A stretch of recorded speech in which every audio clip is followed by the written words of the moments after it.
Hello, this is the European History Lecture for Monday, December 14th, 2020. There is a new syllabus that I've just given out in class and that you guys got last week. It deals mostly with with stuff after Christmas break, but you should be aware. Also, it's been posted up there, finally updating my other stuff. And I do plan on having a new AP syllabus out fairly soon, sometime this week.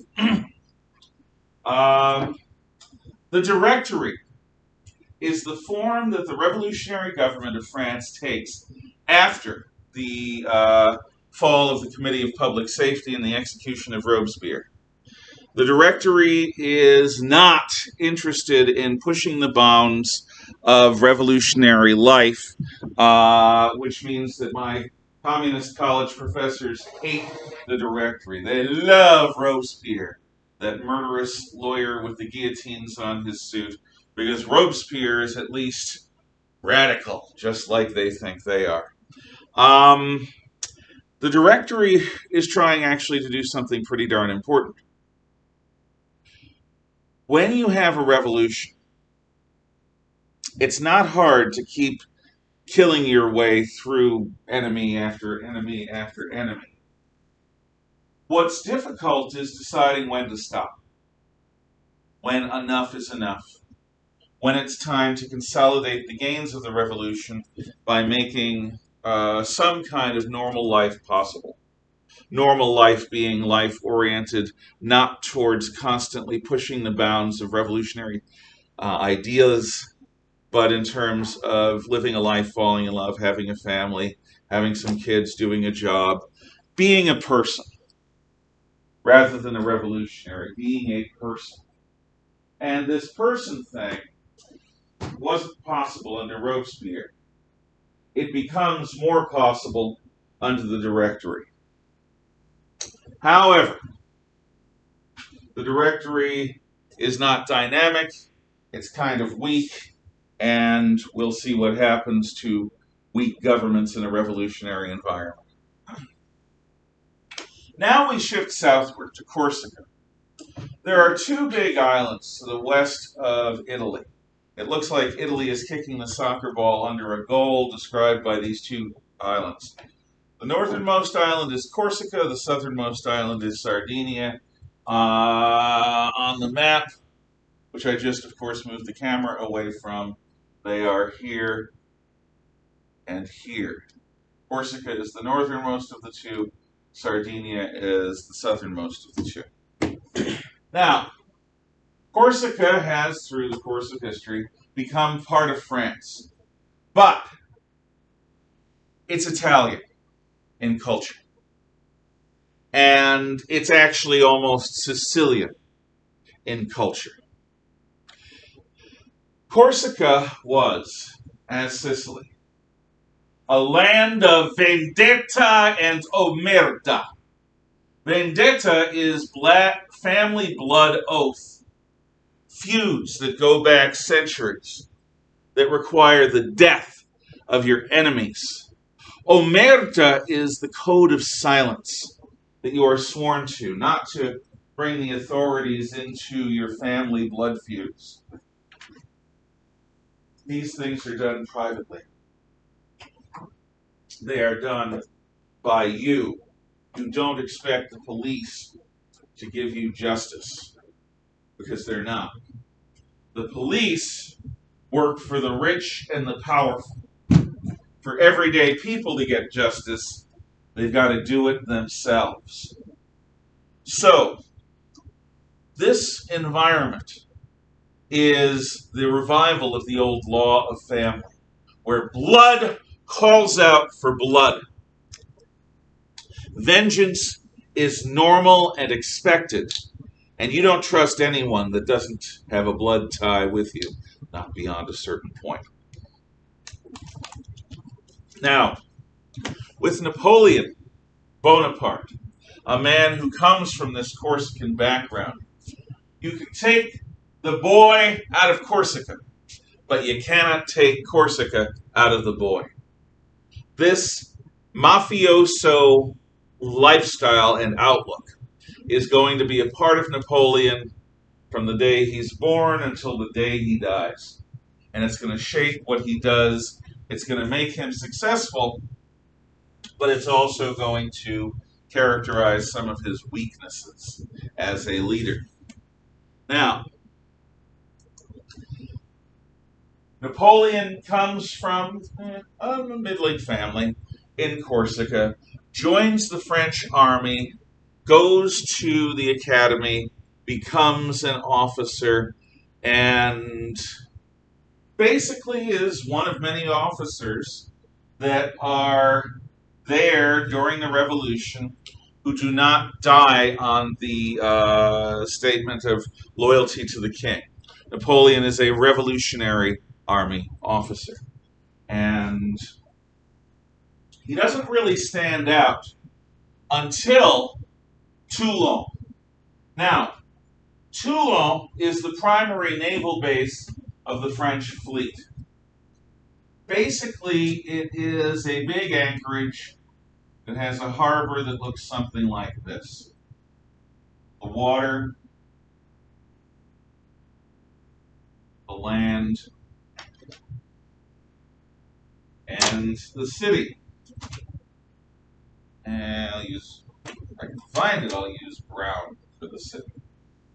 Gotta have the colors right. Okay.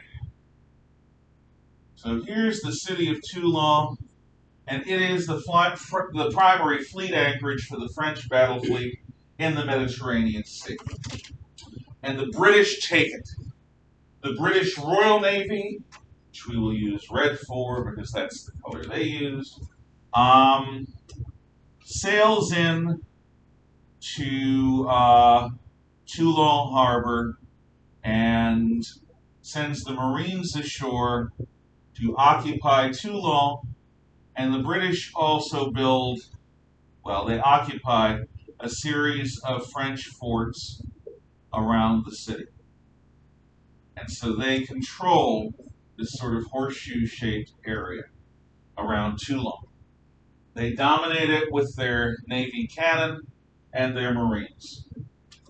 A series of revolutionary officers are sent to Toulon to drive the British out, because it looks bad for the revolution to have the enemy of the revolution occupy your primary naval anchorage in the south. They all fail. Finally, the Directory sends Napoleon, actually the revolutionary government sends Napoleon southward to deal with the British at Toulon. They honestly don't expect much at this point. A series of other officers have tried and failed. Napoleon is fairly junior. He's unknown. He's not even properly French. But, why not? Give him a try. If he succeeds, woohoo! And if he fails, well, that's just one more revolutionary officer on the altar of the people. But they did not know who they were giving power to. Napoleon shares two qualities with only one other person in the history of Western civilization in the way that Napoleon has it. First of all, Napoleon has an intuitive understanding of the ground. Now, if you're a land commander, understanding the ground is critical to any success. Where are the dry grasslands? Where are the streams, brooks, rivers, and swamps? How steep are the embankments? How deep are the streams, brooks, and rivers, and swamps? Are the trees so dense as to break up formations, or are they widely spaced and planted so that formations can move fairly quickly? Are there roads, fences, or low walls, farmhouses? Are there crossroads? A good commander who has the ability to read the ground can look ahead from a hilltop and see how men and units will flow across that terrain. What will be the choke points? What will be the cul-de-sacs? What will be the places that are not worth holding? What will be the places that are critical to hold? If you understand how men are inevitably going to move across this ground, because like water, armies tend to follow the path of least resistance. You do not want to get caught up. Battle of Gettysburg. In Pickett's charge at the end, you've got a massive Confederate army attacking across open ground. That's bad enough. They're attacking the heart of the Union artillery. That's worse. The Union forces are behind stone walls. The Confederate forces are out in the open. That's even worse. But what makes it bloody, stupidly suicidal is that two-thirds of the way across that field, fairly close to the Yankee lines, is a picket fence with a road beyond it. And the Confederates slow up at what should be a minor obstacle, and it becomes a killing zone. Just because of the minor slow up it causes for soldiers to go under or through or over the fence. Armies tend to follow the path of least resistance, and a commander that understands the ground can understand where to lay ambushes, where to distract, where to set traps, where to counterattack, all this stuff, just intuitively. Now, if you've played war games in addition to role-playing games on battle maps, you'll understand a little bit of what I mean about the ground. Some ground is better for the defender, others for the attacker. Napoleon has this instinct about the ground. He can just read it and understand it. Now, if you play chess, you'll know what I'm talking about when I say controlling the middle of the board. Part of the middle game is controlling that central area of the board. And can you dominate it with bishops and knights and rooks and pawns? Yes, absolutely you can. And if you control the middle of the board, that's a point of great advantage. From there, you can pivot into the enemy rear anywhere you want. You can prevent the enemy from going through the center, force them to go around the flanks. They'll have weaker attacks around the flanks. Controlling the middle of the board is in chess is like understanding the ground in a land battle. And Napoleon understands the ground. That's his first advantage. His second advantage is also intuitive, an understanding of how to read men. He's almost a mind reader in this respect. He knows how to speak to his men, to make them love him enough to be willing to die for him, to be willing to die for him. I hate you having to wear the mask when I'm supposed to make you cover. Sorry. He can speak to his men. He understands that this is his quote: "An army travels on its stomach." He makes sure his men are fed before he eats. He basically is the kind of leader that men love to follow. And so he can inspire his troops to do these Herculean tasks that other commanders wouldn't expect. But Napoleon gets the best out of his men because he knows how to make them love him. Not just his men, though. Napoleon's officers, particularly his generals and marshals, these men each have great talents, but they also have weaknesses and they have psychological tendencies. They want certain things. If you have a general or a marshal that's greedy, Napoleon will find a way to get that general some lucre, some material wealth. If you have a general or a marshal that's a glory hound, Napoleon will find a way for that general to stand out in the battle. If the general is characterized, or the marshal, by his loyalty, then Napoleon will station that person in a spot where Napoleon himself is vulnerable, protected by this loyal fellow. He understands when a general is walking into a battle overconfident, puffed up with his own vanity, and Napoleon will poke a few holes, deflating him just enough to be wise. Or if the general is having a particularly worry-filled day, Napoleon knows how to build him up honestly, psychologically, so that he's confident enough to lead men into battle. But it's not just his men and his officers that Napoleon has this psychological understanding of. Simply by watching the way his opposite number, the opposing general, deploys his forces, how they move, where they move, how they set up, Napoleon can reliably read the psychological predilections, the strengths, the weaknesses, the prejudices, the blind spots of the opposing general. That means he gets an understanding of what the general is and is not capable of.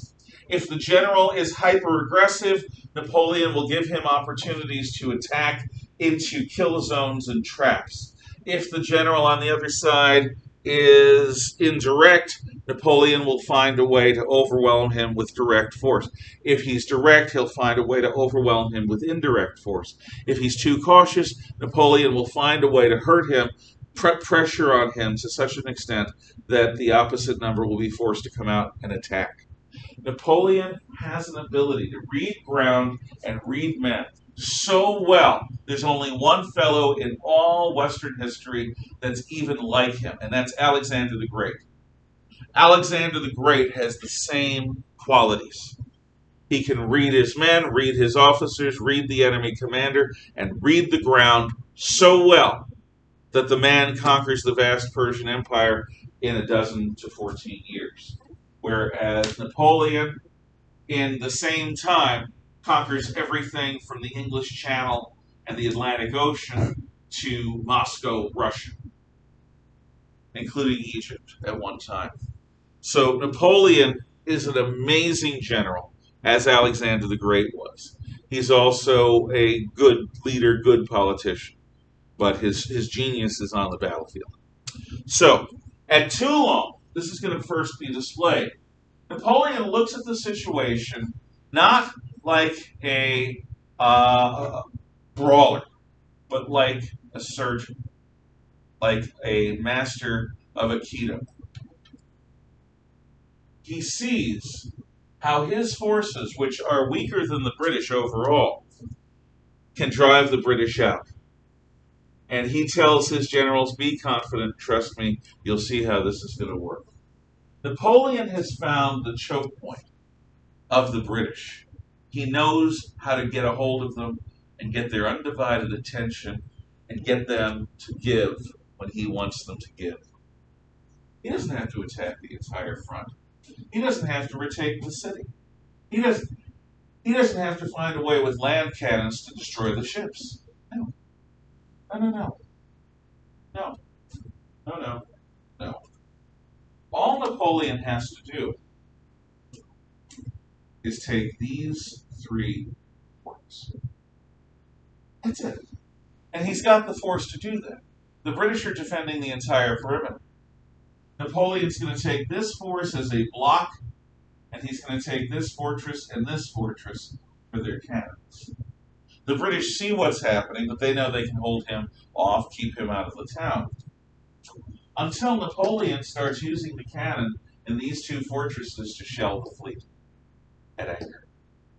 The British fleet at anchor can't elevate their cannons sufficiently to hit the forts. That means that the ships are being hit by fortress guns, and the ships cannot reply. The British Marines try to move ahead, but this fortification blocks them. And Napoleon is spending all of his force in this area. The British withdraw. They pull their troops out of the city back onto their ships, and they get their ships out of harm's way as quickly as possible. This tactical jujitsu is typical of Napoleon.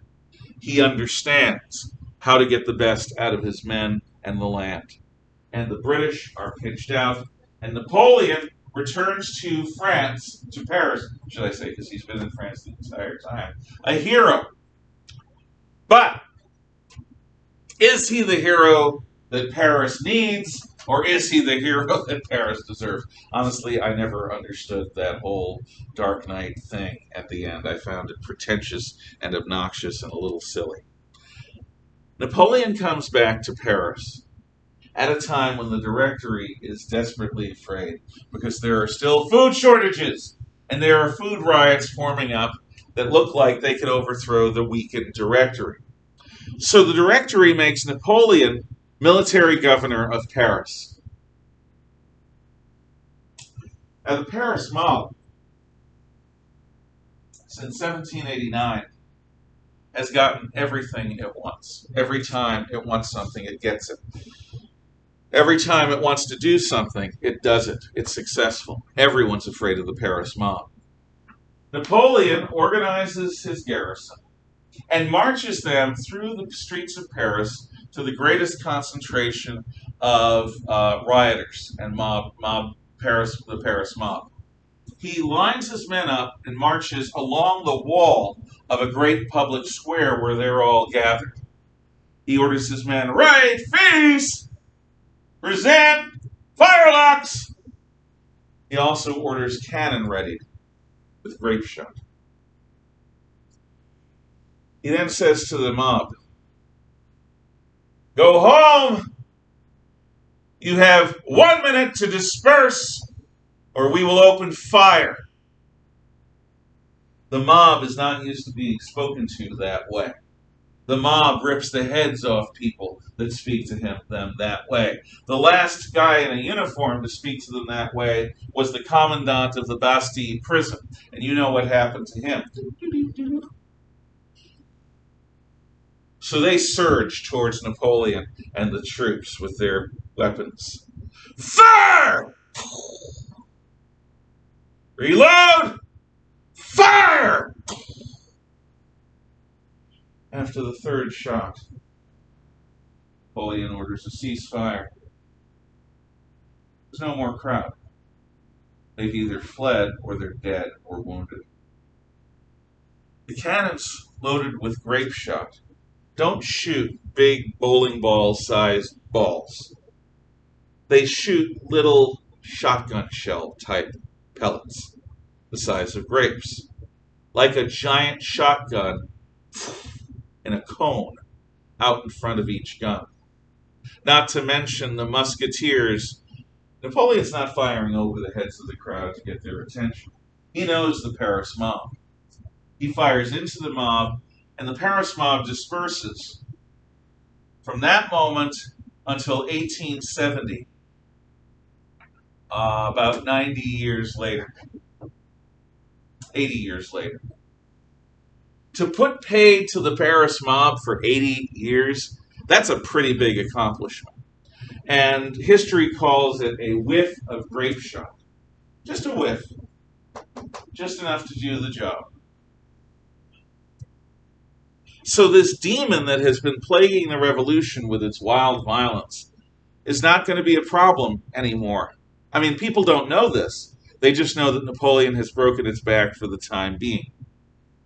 So, a whiff of grape shot. Now Napoleon is a hero, but the Directory is looking at him like you'd look at a really effective guard dog that just ripped a burglar limb from limb. Would you want that guard dog in your home with your kids, with your cats, with the puppies? I mean, the guard dog, if he's well trained, or she's well trained, is probably fine. Because a good German Shepherd understands the difference between friend and family and foe. And a German Shepherd can rip a foe apart and still be absolutely gentle with their family. But the Directory, remember, is weak. And they're afraid of this big guard dog that just took out the throat of the Paris mob. They are thrilled to offer Napoleon a field command in the east. The lands we now call Switzerland and Italy are ripe for the plucking. And the Republic, the French Republic, wants to spread eastward. So, Napoleon is given command. Now, there is something that's not in your notes that you need to understand about why Napoleon is so successful above and beyond his personal quality. And the term, which I'm going to write here sideways in blue,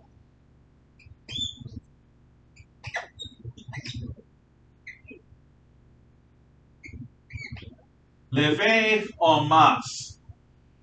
Levee space En space Masse space lever en masse.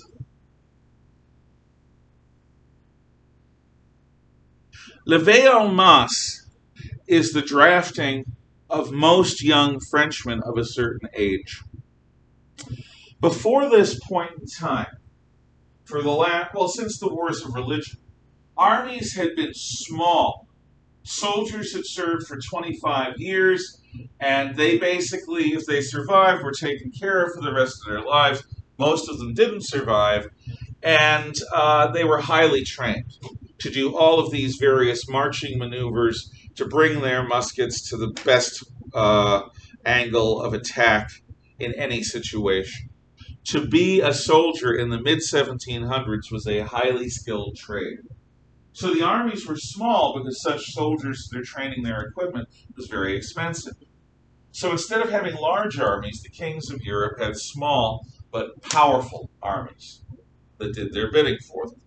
And in the case of a big war, they'd expand outward, they'd draft any young man they could get, and then they'd shrink down again in peacetime. It's not the way the French do it. The French start out with the notion that one of the duties of citizenship is military service. That if your country is going to give you freedom, you, if you're a young, healthy man, owe it your service in battle. The people who need to fight are the people who are going to be called up.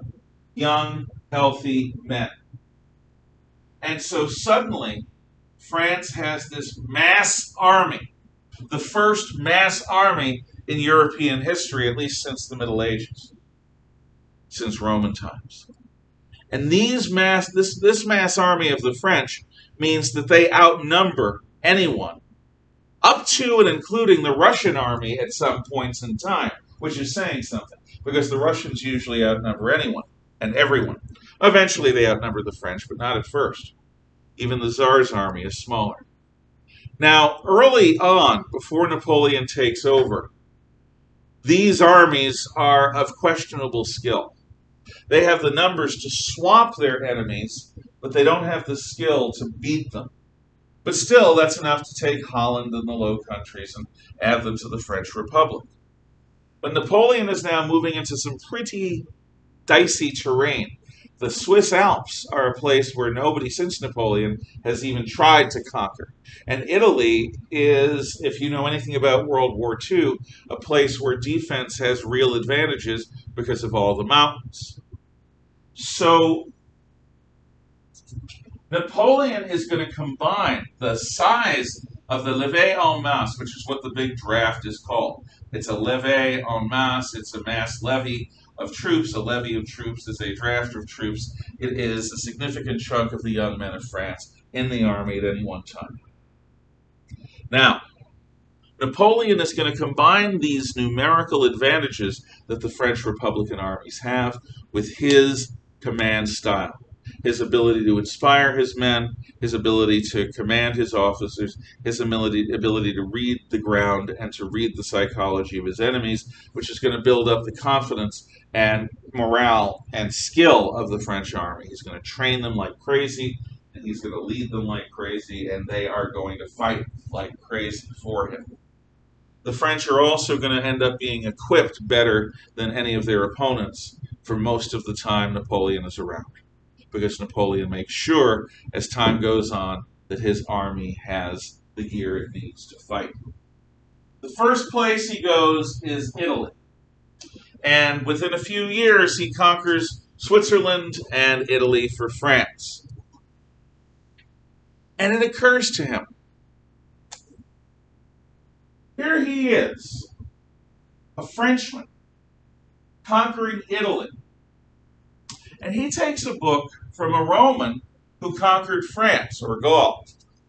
He writes home, like Caesar did in the Gallic Wars.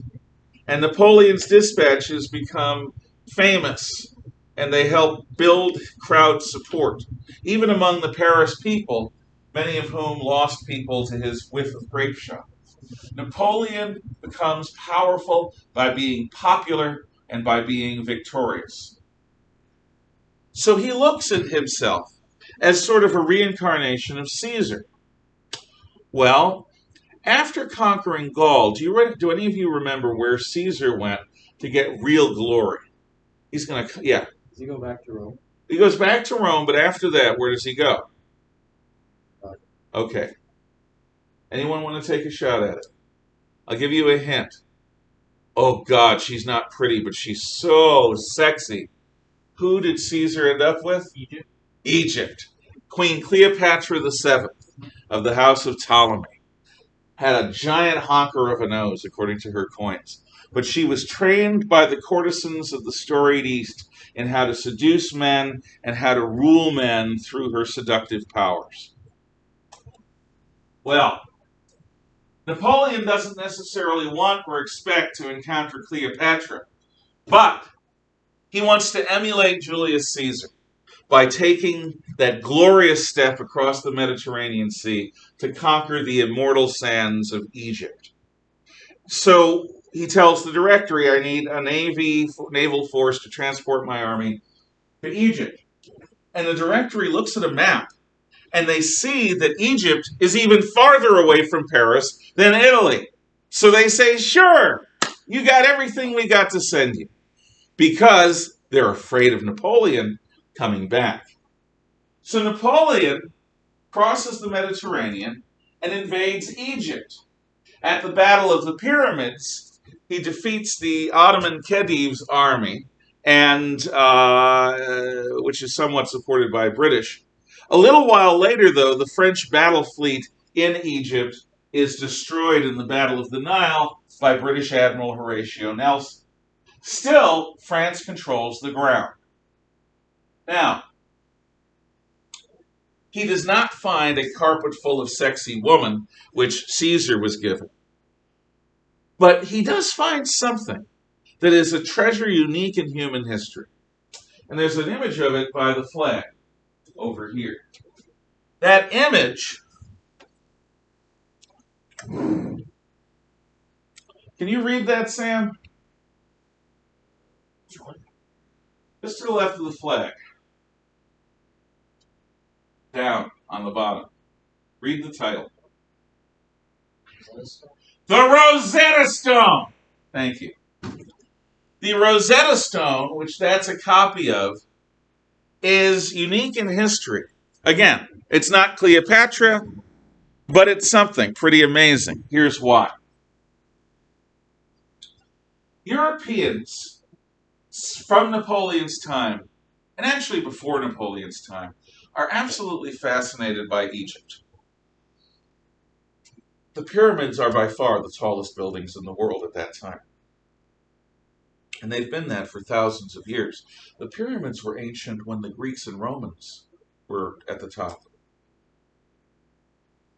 We know about mummies. We know about treasure, Egyptian treasure. Egyptian religion is fascinating. The Ka, Mot, the curses, the worship of cats, all that stuff. It's just interesting.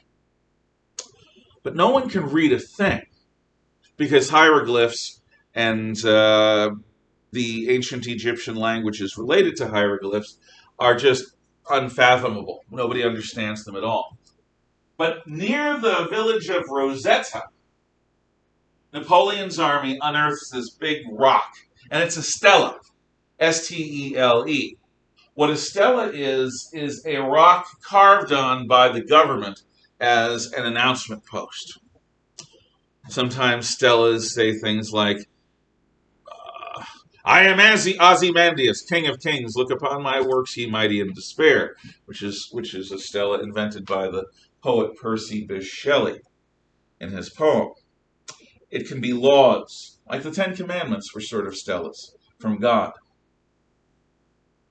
Well, here's a stela, and it's in 3 languages. And presumably it says the same thing. In hieratic, demotic, and Greek. Now, hieratic is related to the hieroglyphs. Nobody can read that. Demotic is a descendant language. No one can really read that. But the New Testament is written in Greek. People understand Greek very well. And so the Rosetta Stone is taken from Egypt and sent back to France. 70 or 80 years later, a Frenchman, this is long after Napoleon's time, a Frenchman named Napoleon makes the critical breakthrough. You see, there are some Egyptian symbols that are surrounded with an oval mark called a cartouche. And the insight that Champollion has, what if that cartouche indicates a proper name? If that indicates a proper name, then we may be able to suss out the meaning of the symbols inside the cartouche. And if we can do that, we can see where those symbols play out. And if we know kind of what they mean, we can, through context, get a sense of other symbols, and so on and so on. Because of Champollion's insight about cartouches, we now are able to read ancient Egyptian. That's some pretty amazing stuff. And the Egyptian that we can read is some pretty amazing stuff, too. You're reading words written literally 5,000 years ago. Some of the oldest writing is still existent on Earth. And we can read it. So that's something Napoleon gives to the world. And Champollion. We're not related. Now, my brother-in-law taught history in Westbrook, Maine, sort of a factory town. And his students were tough guys. They didn't like school very much.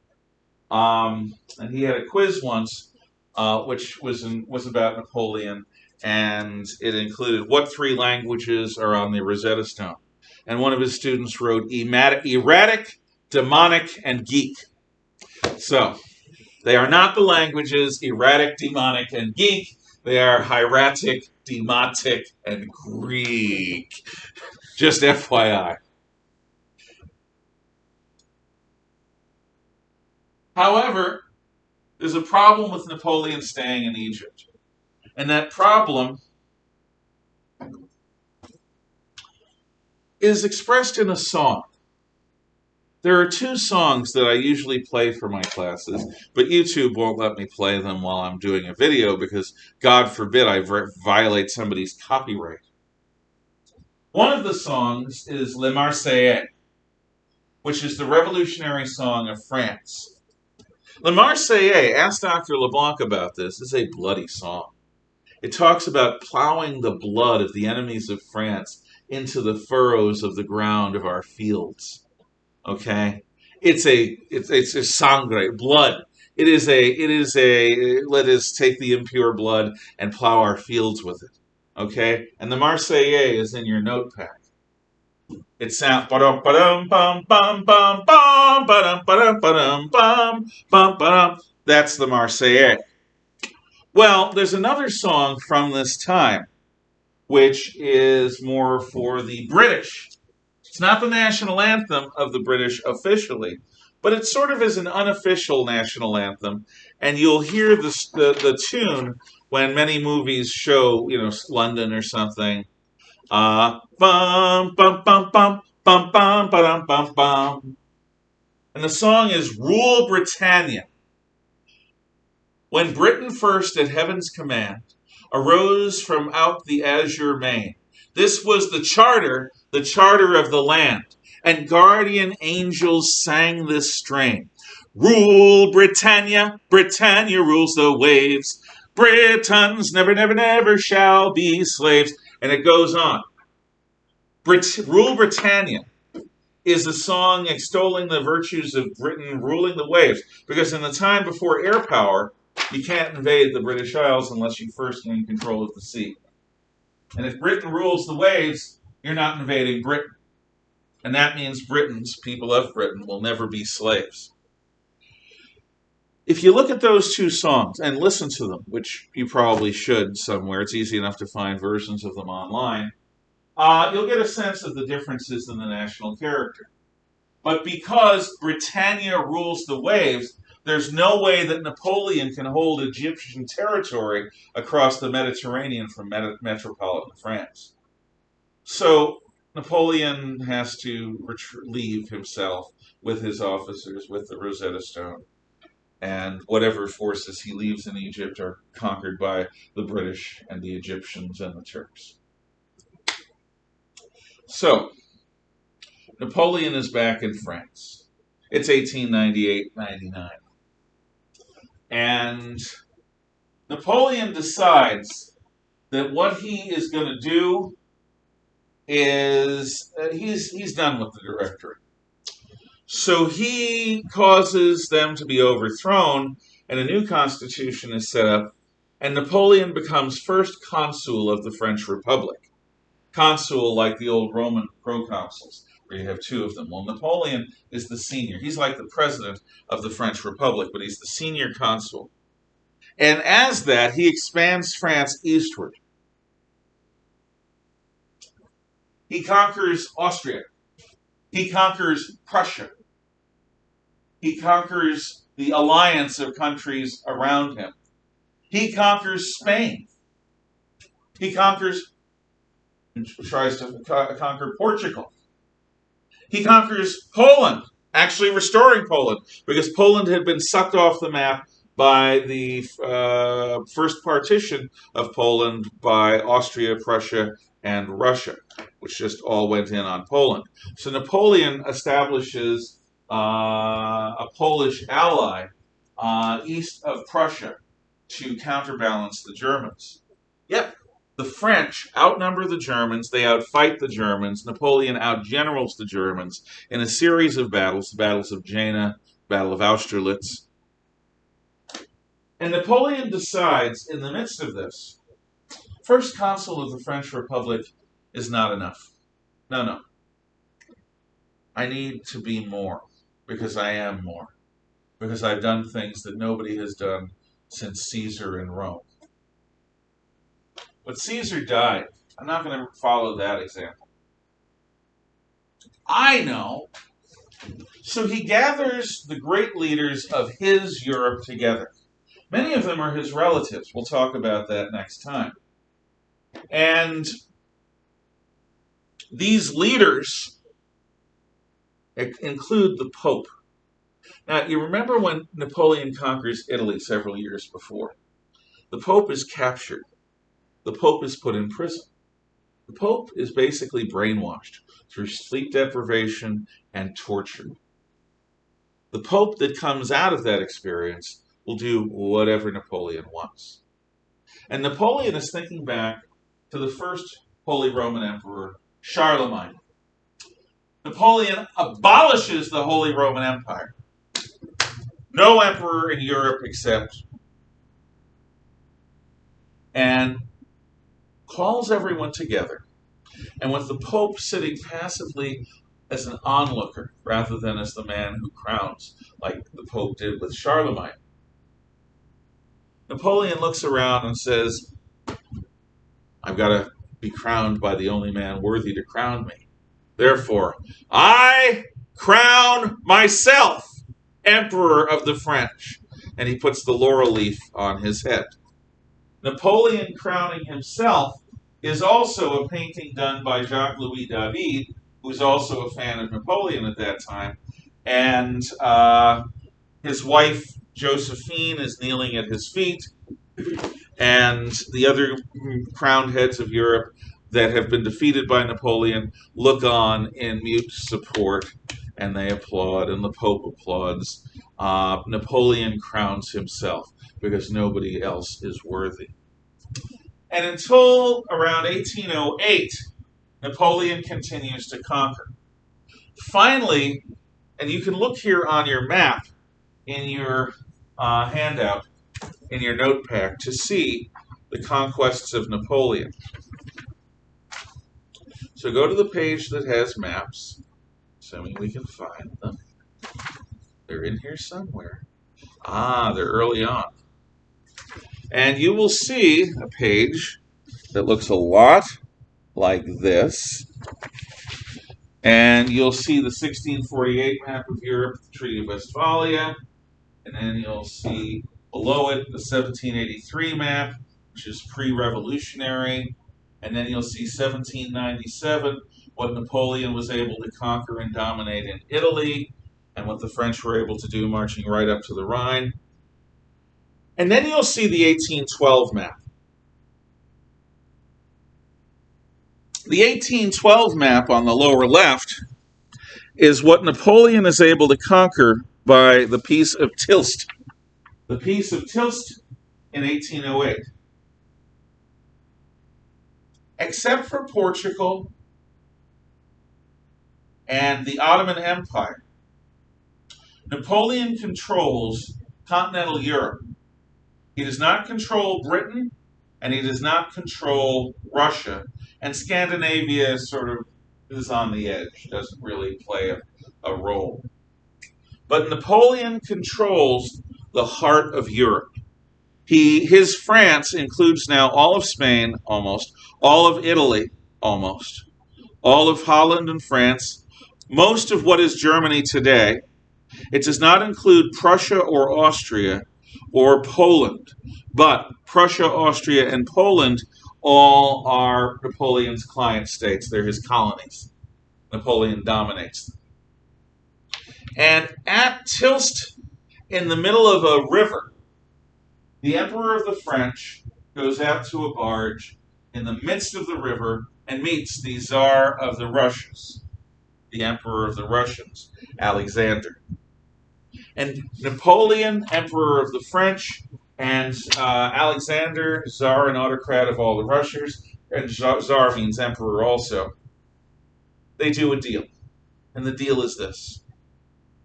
The Tsar will not interfere in Europe, and Napoleon and the Tsar will have peace, and Napoleon will not interfere in Russia, and that will be the peace. The Emperor of the French will be the Emperor of Europe. The Tsar of Russia will respect that and will be respected by it. That is the Peace of Tilst that grants Napoleon power. Only the Portuguese, the Ottomans, and the British are not under Napoleon's sway in some way, shape, or form. But have you ever played Risk or any of those strategy games, and you make your treaty, and your treaty conquers everything, and then there's you and your partner? Do you end the game there? Does anyone end the game there? Of course not. You or your partner does the backstab. Or you say, in 3 turns, our alliance is over, and you agree, and then you fight it out. Because the point in a game is to be the winner. And you're not going to be the winner by half. You're going to have to fight for the whole banana. Napoleon is not content at all to accept boundaries, just like Alexander. Once Alexander conquers Persia, he then goes after India, and it's only the terror of his army and melting alive, like at the end of Raiders of the Lost Ark, that he turns around. So Napoleon goes into Russia. On the table, on the page in your notes right before the maps, so just flip it over if you have your map, you will see what happens. Okay. Napoleon invades Russia with how many 100,000 men? 400,000, it looks like, if I can read properly. 400, almost 500,000 men. And this is a modern army. And Napoleon is marching with a very predictable course straight towards Moscow, the capital of Russia. Now, the Russian general opposing him is named Mikhail Kutuzov. And Kutuzov, taking a page from Fabius in the Second Punic War, is not planning on fighting the French directly. Just as Fabius Cunctator did not fight Hannibal, but retreated, Kutuzov sets up a policy of scorched earth. And his scorched earth policy has everything within 100 miles north or south of Napoleon's march destroyed. Now, in those days, armies do not carry their supplies with them. They have to live off the land. And by scorched earth, Kutuzov is depriving Napoleon of the food his army needs. So his army, the closer it gets to Moscow, the farther it gets from Europe, the hungrier it gets, and the more desperate it gets. Finally, 100 or so miles west of Moscow, the Tsar puts his foot down and insists that the Russian army fight at least once against Napoleon, for honor's sake. Kutuzov can't disobey his Tsar, but basically what this is a fight for show. At the Battle of Borodino, which you can see on your table, the Russians stand and fight. They kill a number of Frenchmen, but the whole point is to fight just long enough so the Emperor of the Russians, the Tsar, is satisfied that the Russian army kept its honor, and then Kutuzov again resumes the retreat. So Napoleon and his army arrive in Moscow in autumn of 1812. And there he waits. But Moscow is empty. Nobody lives there anymore. Moscow has evacuated. And the food that's supposed to be in Moscow, that's mostly gone too. There's no food in Moscow. There's no people in Moscow. And Napoleon is waiting. Where's the Tsar? I've done everything I need to.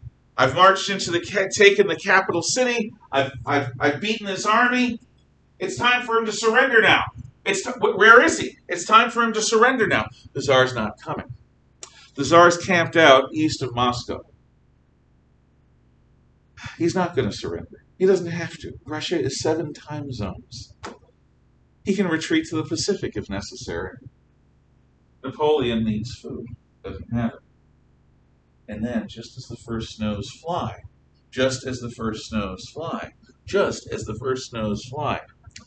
the Tsar sends agents into Moscow and they burn the city to the ground.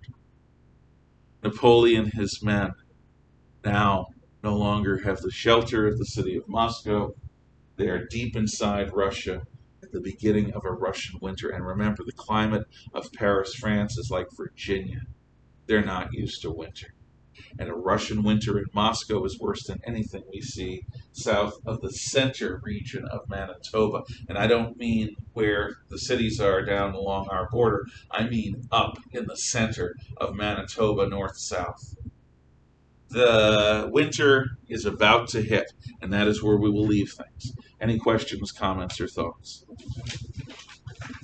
Thank you for your attention. You may listen quietly. Remember, tomorrow's lesson and then test exam on Wednesday and or Thursday.